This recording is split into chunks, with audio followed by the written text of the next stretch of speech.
우리는 43장의 말씀에서 회복된 예루살렘 성전으로 돌아오실 하나님과 그리고 그 하나님께서 새 번제단에 대한 그 말씀을 우리가 배웠습니다.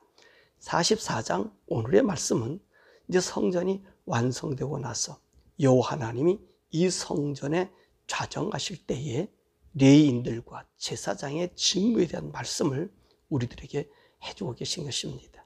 다시 말하면 우리 하나님께서 이제 포로 생활이 지나고 나서 새 예루살렘의 성전을 짓게 하셨을 때에 이제 하나님이 그곳에 섬기는 우리들의 자세가 어떤 자세가 되어야 하는가라고 그 말씀을 오늘 에스겔에게 들려주고 있습니다. 우리 43장에서 뭐라 말씀하셨어요? 그들이 너에게 물을 때 너가 어떻게 하라 그랬습니다. 이 성전 모든 내가 보여준 그 규모, 양식 전부 그들에게 보여주라 그랬잖아요. 그것을 언제 이루어져요? 이제 포로 70년이 끝나고 난 다음에, 그 다음에 이 스룹바벨이 성전을 지을 때 바로 하나님께서 그와 같은 규모대로 그 성전을 짓게 하심을 보여주신다는 말씀입니다. 이렇게 짓고 난 새 성전에 우리가 어떻게 하나님을 섬겨야 하는가라고 하는 것을 말씀해 주고 계시는 것입니다. 그래서 1절과 2절의 말씀 보니까 이제 하나님께서 이 새 성전에 다시 들어오시면 바깥에 있는 동쪽 문을 닫으라 그렇게 얘기했어요. 그 문을 열지 말라고 합니다. 왜 하나님께서 이 동쪽 문을 닫으라 그러죠? 이 2절에 보니까 이 동쪽 문은요, 여호와 하나님이 그곳으로 들어오셨기 때문이다 라고 말씀하십니다. 왜 하나님께서 이 문을 닫으라 그랬을까요? 우리가 한 가지로 더 생각해 보면 우리 하나님께서 지난 시간에 하나님이 이스라엘 백성들이 범죄하고 우상을 섬기고 하나님을 등지니까 하나님은 어떻게 하셨어요? 동쪽 문으로 나가셨다는 말이에요. 나가신 하나님이셔요. 근데 우리 하나님께서 이 성전을 회복하고 지어지고 난 다음에 어디로 들어오셨다고 그랬어요? 동쪽 문으로 들어오셨다고 어제 말씀도 그러셨잖아요. 그래서 오늘 하나님께서 말씀하신 거예요. 왜 이 문을 닫아야 되느냐? 이 문은 이 하나님만이 들어올 수 있는 길임을 이야기해 주고 계신 것입니다. 또한 이 문을 닫음으로 말미암아, 동쪽 문을 닫음으로 말미암아 백성들에게는 어떤 헌신을 얘기하는 거죠? 우리가 하나님만을 섬기겠습니다 라고 우리가 헌신에 드리는 표요. 다시 말씀하면 또 우리 하나님께서는 이 동쪽 문을 닫으라고 하는 얘기는 다시는 내가 너희들을 떠나지 않을 것임을 약속해 주고 계심을 우리에게 들려주고 있는 거예요. 그러니까 하나님 뭐라 말씀해요? 다시 새롭게 되는 성전에서 내가 너희들을 떠나지 않을 거야. 너희를 지킬 거야. 너와 함께 할 거야. 라고 하는 말씀을 주시는 것입니다. 그러면 성도들은 어떤 문을 사용했을까요? 오늘 4절의 말씀 보니까 하나님께서 이 에스겔을 북문으로 데려가서 그 북문에서 여호와 전에 하나님의 영광이 가득한 것을 보게 했다는 것입니다. 그래서 이스라엘 백성들이 사용하는 문은요, 북문과 남문을 사용해서 하나님의 전에 들어와 하나님을 섬기는 모습을 우리가 보게 됩니다. 또 우리 하나님께서는요, 5절에서 14절에 뭐라고 말씀하시냐면 너는 성전 입구와 성소 출입구를 진심으로 주목하라 그렇게 말씀하십니다. 이 말씀은 뭐냐면 다만 에스겔이 얘기한 것이 아니라 앞으로 이 성전을 짓고 이 성전에서 섬기는 이 제사장, 이 선지자들이나 이런 분들은 어떻게 하라고요? 이 성소의 출입구를 정말로 전심으로 주목하라는 얘기입니다. 왜 이렇게 주목하라고 말씀하십니까? 오늘 사실 이스라엘 백성들이 하나님으로부터 멸망당하고 하나님이 그들을 떠난 이유가 뭐지요? 이방인들로 하여금 성소 안에 있게 해서 하나님의 전을 더럽혔으며 그들로 하여금 이 할례 받지 못한 자가 여호와 하나님께 드려야 할 제사 드릴 수 있는 이 제사 그리고 그 하나님의 언약을 깨버렸단 말입니다. 또 레위 자손이 아닌 그들로 하여금 하나님의 성소나 성물을 지키게 하였다는 것이죠. 그러니까 하나님께서는 이제는 이런 일들이 새로운 성전에서는 결코 있을 수 없게 하라고 이 성소의 출입을 진심으로 주목하라는 것, 뭐라는 구별시켜 주라는 거죠. 구별시켜줘서 성소에 들어올 수 있는 사람과 들어올 수 없는 사람을 구분지라는 것입니다. 왜 그럽니까? 우리가 하나님 앞에 나아갈 때는 구별된 자로 나가야 되기 때문에 그렇습니다. 그래서 성전에 들어올 수 있는 사람은 누구지요? 바로 이스라엘 사람들.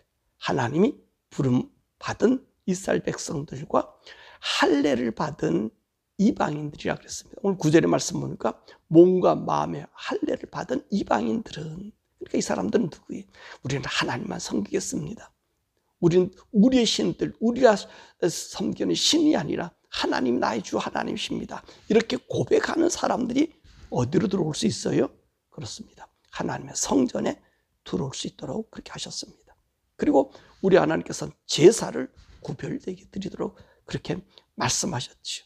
하나님 앞에 드리는 피나 제물이나 이 모든 것들은 어떻게 돼요? 구별되어야 되는 거예요. 하나님 앞에 드려지는 모든 이 일들은요, 구별되어져야 되고요. 또 하나님 앞에 드리는 제사는요, 하나님 정하신 법대로 제사를 드려야 되는 것입니다. 떡을 드리든지 기름을 드리든지 피를 드리든지 이 모든 것은요, 하나님이 정해 주신 대로 우리가 하나님을 섬겨야 되는 거지. 그래서 이 레위 사람들을 직무를 온전히 하라. 그래서 9절 14절에 그러잖아요. 성전에 수정되는 이 모든 일들은 이제 이방인이 아니에요. 누가? 레위 사람. 일반 사람도 아니에요. 레위 사람들이 자기 직분의 수정을 들도록 한 것입니다. 그렇습니다. 우리는요, 하나님의 사람은 하나님의 사람의 법에 맞게 살아야 돼요. 우리가 지난 시간에도 말씀을 배웠고 주일에도 우리가 말씀 배우고 제가 여러분들이 항상 강조하는 건 뭐지요? 우리는요, 우리 의미대로 하나님 믿는 게 아니에요. 우리는 하나님이 정해 주신 대로 믿는 거예요. 그 길이 생명의 길이에요. 우리가 인위적으로 믿는 것은 우상 숭배가 돼요. 그래서 우리 믿음이라고 하는 건 뭐지요? 하나님이 해주시고 말씀하신 것을 따라 사는 것이 믿음이에요. 믿음은 내가 보지 못한 것을 보고 이루어질 것을 믿다 이렇게 나가는 게 아니라 하나님이 하신 일이 우리 현실의 눈에 이 세상 사람의 가치관에 아니 맞더라도 그 하나님의 하신 말씀을 붙잡고 사는 것이 믿음이란 말이에요. 이게 기독교인들의 중요한 사항입니다. 우리의 믿음은요, 하나님이 보여주신 것 외에 다른 것을 우리가 따르고 믿고 적용하면 안 되는 거예요. 그 이스라엘 사람들이 왜 이렇게 멸망했어요? 오늘 주님 그러시잖아요. 이들이 하나님의 섬기는 일들을 자기들이 그 말씀대로 하지 아니하고 이방 사람들이 하는 대로 그대로 했단 말이에요. 그래서 그들이 어떻게 했습니까? 그 직무를 떠났다라 그랬잖아요. 그들을 이방의 손에 맡겼다는 거예요. 그래서 내가 너희들을 멸망시켰다 그러지 않았습니까? 그러니까 우리 성도들은요, 하나님 보여준 대로 믿는 거예요. 하나님이 우리에게 말씀하신 대로 믿는 것입니다. 자, 그러면 하나님께서 이 새 예루살렘, 하나님께서 회복될 예루살렘에서 이 제사장의 책무가 무엇인가? 15절에서부터 31절이에요. 자, 여기 말씀 보면 제사장은 의복을 갖춰라. 17절, 19절에 말씀하지요. 양털로 만든 옷을 입지 말라. 그리고 우리 주님 뭐라? 가는 배실로 만든 베옷으로 만든 옷을 입고 나를 섬겨라. 그렇게 얘기합니다. 그렇죠? 하나님 섬기는 데는요, 우리가 내 의미의 옷을 입을 수는 없어요. 오늘 여기 제사장이 입는 옷을 보면 배실로 옷을 만들려고 그랬잖아요. 사실 우리 하나님께서 출애굽에 제사장들이 입을 옷에 대한 이야기를 쭉 해준 그 옷을 우리들에게 말씀하는 것입니다. 그러니까 하나님이 정해준 말씀을 그대로 해야 돼요. 그래서 하나님의 제사장의 직무의 일을 감당할 때는요, 고의, 이 가는 배실로인 팬티와 같은 고의를 입고요, 그것에 속옷을 입고요, 오늘 여기 보면 띠도 땀이 차지한 띠를 띠라 그랬잖아요. 그래서 띠를 띠어요. 이것도 다 배실로 짠 띠를 띠고, 모자도 뭐라 그랬어요? 배실로 쓰고, 배실로 짠 그것을 갖다가 쓰고 봉사의 일을 하라 그럽니다. 그리고 나서 우리 하나님 뭐라 그럽니까? 그것을 입고 바깥에 나가지 못하게 하십니다. 그걸 벗어두고 네가 밖으로 나갈 때는 일반 네 옷을 입고 나가라. 이 제사장이 하나님을 섬긴 일에 구별됨을 이야기하죠. 또 머리는 어떻게 하느냐? 20절의 말씀 보니까 머리털을 완전히 밀지 말고 머리만 잘라주라고 이야기하고 계십니다. 머리는요, 완전히 밀면 안 돼요. 길게 자라게 해서도 안 돼요. 단정하게 깎게 합니다. 왜 머리를 길게 자르지 못하게 했죠? 제사장은요, 구별되고 단정해야 되잖아요. 근데 그 당시엔 나시린이라고 하는 사람들이 있었어요. 이 나시린은 어떤 사람입니까? 내가 하나님을 섬기겠습니다. 주류에서 봉사하겠습니다. 라고 하는 이 나시린들은 레위 사람들이 아니에요. 이 사람들은 머리가 길었거든요. 그래서 이 사람들과 구별시켜 주기 위해서 그렇게 머리에 대한 이야기를 하셨고요. 그 원문을 볼 때는 어떻게 해야 되느냐? 21절에 어느 누구도 포도주를 마시지 말라.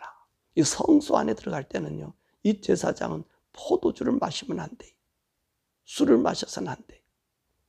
어떤 이 포도의 나무에서 난 그 열매, 그것을 먹어서 되지 않아요.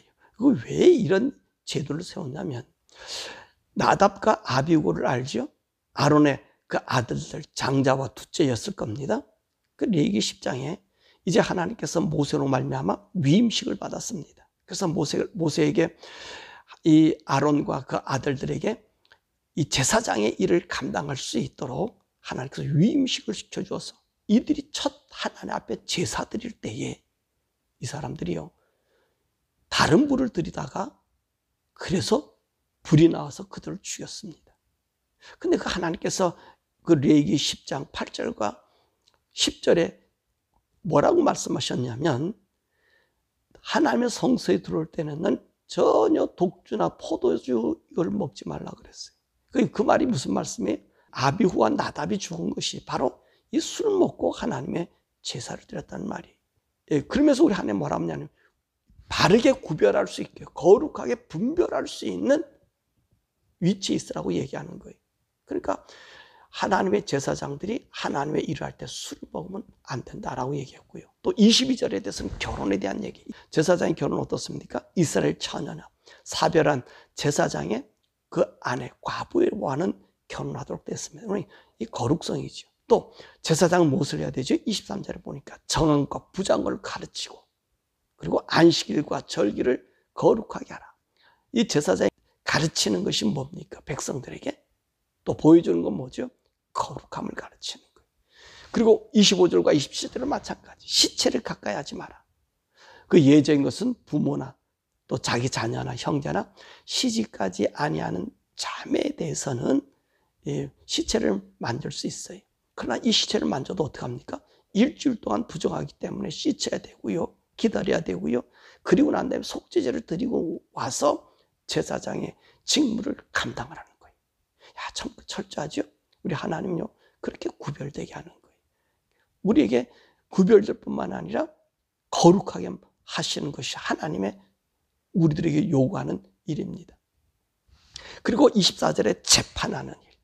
그리고 이들의 주어지는 산업이 뭡니까? 오직 하나님께로부터 나오는 걸 먹는 거예요. 그래서 여호와께 드린 그 소제나 속제물이나 속건제물이나 곡식의 첫 곡식이나, 그리고 각종 거제물, 거제물이 뭔지 알죠?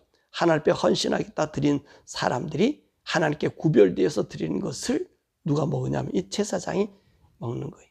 죽은 것이나 찢긴 것으로 먹지 못하게 해요. 그러면 오늘 이 제사장이나 하나님의 성소나 이 모든 것을 우리 하나님께서 요구하고 있는 게 뭐죠? 거룩함이, 깨끗함이. 그것을 우리들에게 얘기하고요. 구별되라는, 구별되라. 너희들은 구별되라. 나를 섬기고 나를 만나는 백성은 구별되라. 이것이 우리 하나님이 우리에게 요구한다는 말씀입니다. 자, 그렇다면 오늘 이 말씀 우리가 눈여겨볼 것은, 오늘 우리 교회들은 어떻게 해야 될 것인가? 그리스도로 말미암아 새로운 하나님의 세워진 이 성전들은 어떻게 해야 될 것인가? 여러분, 우리 교회도요, 구별되고 정결하고 깨끗해야 돼요. 오늘 우리 교회가요, 제사장은 어떤 일을 하라 그랬어요? 절대로 술을 먹고 하나님을 하지 말라 그랬잖아요. 그러니까 사실 우리 성도들이 술을 드시면 안 돼요. 여러분들, 우리는요, 교회가 일반적인 유형의 교회가 있지만 무형의 교회인 여러분 자체들이 교회 아니에요. 그렇기 때문에 여러분 술 드시면 안 돼요. 하나님의 성전에서 여러분들이 이 세상 살아가는 삶 모든 것 하나는요, 다 하나님과 함께 동행하는 삶이에요. 성령님이 우리 속에 거함으로 하나님의 전이 나와 함께 동행해서 걸어가는 길이에요. 그렇기 때문에 그 길이 어떻게 하냐? 분별하게 하기 위해서. 이 일이 어긋나지지 않기 위해서, 악이 우리를 잠식하지 않도록 하기 위해서 제사장은 하나님 성소에 일할 때 술을 먹지 말라 그랬거든요. 어떤 포도나무에서 난 것 먹지 말라 그랬단 말이에요. 그러니까 우리 사랑하는 성도들이요, 이상 살면서 술 드시는 일을 금하세요. 금하세요. 혹시 요즘에는 좋은 음식 먹을 때 포도주 한 잔을 곁들여서 먹는다, 그렇게 얘기를 해요. 그래서 맛있게 먹는다. 근데 그것도 금했으면 좋겠어요. 덕이 되지 않을 수도 있으니까. 그런데요, 인이 박히면 안 돼요. 여러분, 효소라고 해가지고 뭡니까? 이 딸기라든지, 우리 여기 워싱턴 주에서는 블루베리가 많이 나는데 그걸 가지고 사람들이 효소를 만들어서 설탕 재워가지고 먹는 거예요. 근데 여러분, 그것도 술이 돼요. 그런 거 먹는 거 좋지 않아요. 그런 거 좋지 않아요. 그런 것도 금해야 돼요. 그래서 우리가 분별할 수 있도록, 바른 분별할 수 있도록 해야 된다는 것입니다. 그래서 우리 사랑하는 성도들이 이것에서 우리가 자유를 먹고요, 술에서 떠나고요, 그렇지 않아도 좋은 음료수들 많이 있잖아요. 그걸 먹고 정말 우리가 하나님을 섬기는 하나님의 교회, 하나님의 전인 여러분 잘 지키길 바랍니다. 뿐만 아니라 이 하나님께서 이 이스라엘 백성들이 성전을 떠난 이유가 뭐지요? 그 이방인들이 들어와서 제사하고, 이방인이 들어와서 성물을 관리하고, 이방인이 들어와서 하나님의 거제를 함께 나눠 먹었다는 것입니다. 다시 말하면 하나님 왜 그들을 떠날 수밖에 없었던 이유가 뭡니까? 그들이 이방의 문화가 들어왔어요. 이 레위인들이 어떻게 했습니까? 자기의 일들을 방치하고 그들을 들어와서 함께 그들과 사귀었다는 거예요. 그들과 함께 했다는 거예요. 근데 하나님 어떠세요? 하나님 말씀은요, 1.1에도 변함없고 그분은 거룩함을 지키라 그랬잖아요. 벌써 이방이 들어왔다는 얘기는, 우상이 들어왔다는 얘기는 하나님을 더럽게 했다는 거거든요. 이방인, 여기 보니까 이방이 들어오려면 몸과 마음의 할례를 받아야, 온전히 하나님의 사람으로 하나님의 법도에 사는 사람 외에는 하나님의 이 제단에 들어올 수 없는 사람들인데, 오늘 이스라엘 백성들이 멸망당할 때는 어떻게 했습니까? 그들이 다 돌아서 같이 유무상통했잖아요. 그때 어떤 일이 있었어요? 거기 우상을 갖다가 집어넣었잖아요. 그래서 하나님의 제사장과 우상의 제사장들이 함께 하나님의 성전에서 뒹굴었단 말이에요. 우리 하나님께서 그 얘기를 하는 거예요. 여러분, 지금도 마찬가지. 지금도 우리 기독교적인가, 아니면 세상적인가, 이방적인가, 이 과학적인가, 이것에 대해서 우리가 구분해 볼 필요가 있는 거예요. 우리는 기독교적인 삶은요, 하나님을 의지하면 돼요. 우리 지난주에도 우리가 설교도 말씀드렸습니다만은, 우리는 하나님 안에서 말씀의 법도로 살면, 우리 하나님 약속하셨잖아요. 출애굽기 15장에 뭐라고 약속했어요? 애굽에서 내린 질병 하나도 너에게 내리지 않는다. 그래서 율례와 규례를 정해서 이거대로 살아봐라. 그러면 내가 병을 안 내릴 거야. 마찬가지, 여러분들, 요즘에는요, 우리 기독교를 흔드는 것이 과학적인 거예요. 이 세상 문명입니다. 다른 종교죠, 유무상통하는 것, 그것도 있지만, 그것도 우리가 조금 구분해 보면 알 수 있지만, 오늘 과학적인 것이 우리를 많이 하나님의 그 능력을 제한시킬 때가 있어요. 여러분, 이 과학적인 것에 너무 무전하지 마시고 하나님을 의존해 보십시오. 그러면 그분이 우리를 살아요. 물론 핸드폰에 이런 문화적인, 이런 이 영양적인 것들은 우리가 사용해도 되지만, 때로는 그것에 너무 빠져버리면 우리 어떻게 하죠? 범죄의 길로 들어가는 거예요. 그러니까 우리를 하나님께서 뭐라 말씀하시는 거예요? 항상 구분, 나와 너와 함께 있느냐. 내가 성전문을 닫고 내가 너희들과 함께 있다는 얘기는 내가 너와 함께 있으면 너를 지키게 하고 보호하겠다는 거예요. 이게 하나님은 우리들에게 하시는 말씀이거든. 그러니까 저와 여러분들이요, 너무 이성적인 논리와 근거, 가시적인 어떤 결과, 이게 과학적인 것 아닙니까? 이게 학문적인 것도 과학적인 것 아니에요? 그런 것들에 우리가 너무 친밀해져 버리면, 섞여져 버리면 우리가 하나님을 외면해요. 하나님 믿는 것 같지만 믿지 않는다는 말이죠. 더 좋게 한다고 하지만 좋게 할 수 없을 수 있다는 것입니다. 우리는 조금 미련하게 믿을 수 있어야 된다는 겁니다. 자, 그런데 오늘 말씀 보니까 사독자손에 대한 이야기를 하잖아요. 이들은요, 그 사람들이 그렇게 하고 있었을 때, 모두가 섞여서 이방과 함께 풍속과 그리고 제사와 떡을 나눌 때 사독자손은 그렇지 않았다는 거예요. 그들은 하나님을 섬겼다는 거예요. 그러니까 우리 하나님께서 새 예루살렘 성전을 주었을 때는요, 이 사독 자손을 통해서 내가 섬김을 받겠다고 얘기하는 거예요. 사랑하는 여러분, 우리가 하나님 섬김에도 계급이 있어요. 여러분과 제가 가장 잘 섬기면요, 우리 천국에 가서도요, 하나님 영광의 보좌 그 가까이서 섬길 수가 있어요.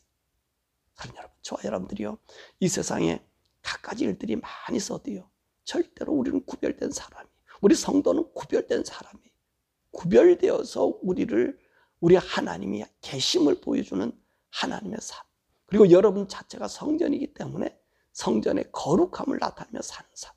그래서 하나님이 영광 받으시는 일이 뭐라 그랬습니까? 의에 거하는 거라 그랬어요. 하나님이 영광 받으시는 것. 모든 사람이 죄를 범했기 때문에 하나님의 영광이 이르지 못했다는 거예요. 하나님의 영광이 뭐죠? 수많은 일을 해서 영광? 아니에요. 영광은 하나님의 의에 거하는 거예요. 의인이 영광인 거예요. 여러분들이 의롭게 사는 삶, 그것이 하나님의 영광이에요. 내가 수많은 일을 해서 영광, 하나님 영광 못 돌립니다. 교만에 빠져요. 근데 우리가 하나님께 영광이 되는 것은 구별되는 것, 거룩함을 지키는 것, 깨끗함을 지키는 것, 성령님과 동행해서 그분과 대화해 사는 것이 하나님 영광 돌리는 삶. 저와 여러분들 오늘도 구별된 하나님의 성전으로 가지시고, 여러분 몸과 마음입니다. 가지셔서 정말로 하나님 구별되고 하나님 우리와 함께 영원히 좌정해서 사는 그런 복된 아름다운 영광이 우리 성도 되기를 주님의 이름으로 축원합니다.